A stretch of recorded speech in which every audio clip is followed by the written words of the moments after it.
The images are powerful, but by themselves, do they distort the big picture?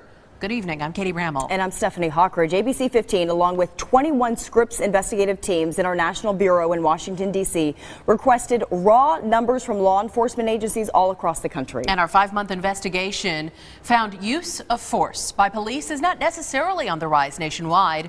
Tonight, you will hear from our team of reporters, and what we've discovered here shows there is a critical need for a standardized use of force tracking system. And at stake, the fragile relationship between citizens and police officers sworn to serve and protect.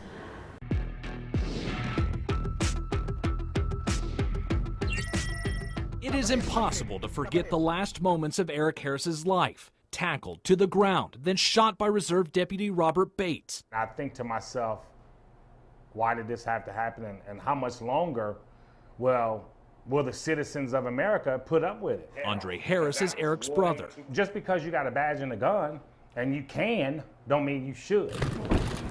Eric's death led to manslaughter charges against Bates. What do we want? Justice! Sparked protests and a grand jury investigation, eventually leading to widespread change at the Tulsa County Sheriff's Office. Does it really have to come to my brother dying to know that there was a problem there the whole time? Tulsa Police Chief Chuck Jordan has taken steps to bring his numbers down. Every class of rookies, every in-service training, we're emphasizing de-escalation. TPD records show in 2014, officers used force 564 times. In the first 5 months of this year, 213. I think we're realizing that we don't have to be as heavy-handed, nor should we be as heavy-handed. Get on the ground, take your hands out of your pockets. Damn, with the gun too though. The guy got a gun. Wow, you're tough. You're a real tough guy. This deputy came armed with a canine and a gun after a group of men were stopped for hopping a lowrider in the middle of the street. I'm like, wow, like all this for hopping a car? I couldn't believe it. Why am I being detained for?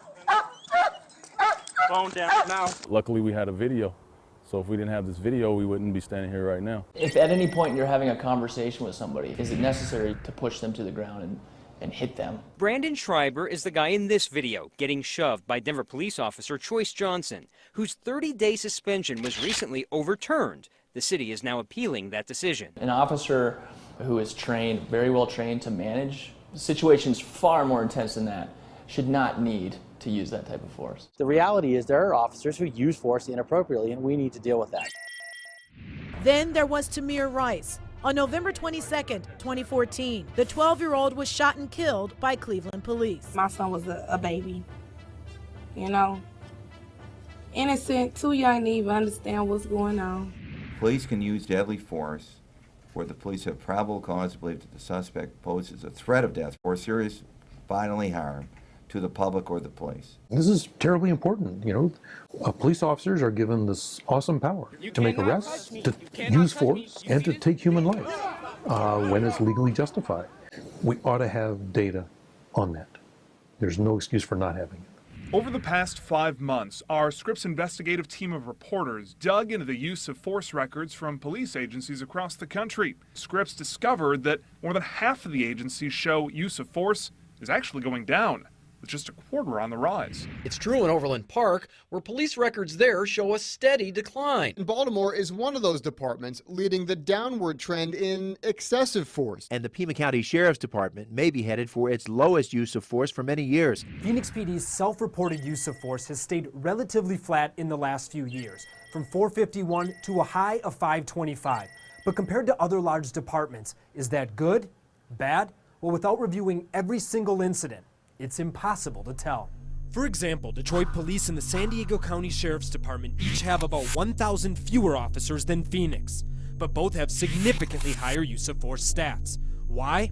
It's all in what they consider use of force. For the San Diego Sheriff's Department, in 2014, they counted 941 times when officers pointed a gun or taser. Phoenix Police reported none because they don't track that as a use of force at all. Police officers across the country and in our area know they're under increasing scrutiny. We don't shy away from being looked at. Local attorney David Robinson, a former Detroit cop, specializes in cases of force. The advent of the video, that has changed the way that the public sees police officers in action.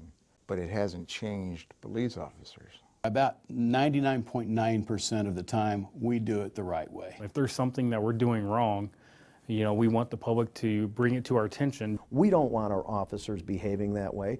Our officers don't want to work with officers who behave in that way.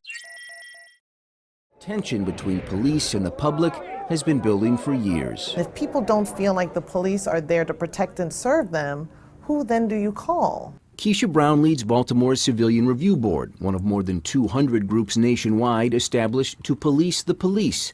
But as we've learned, each city has its own limitations. We can interview witnesses, other officers, but the accused officer, it's voluntary whether they participate in the process or not.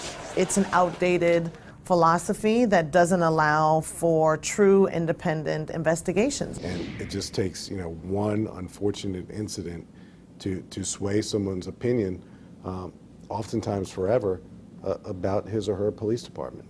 Commissioner Kevin Davis says the relationship between police and the community they serve is not about percentages, rather, trust.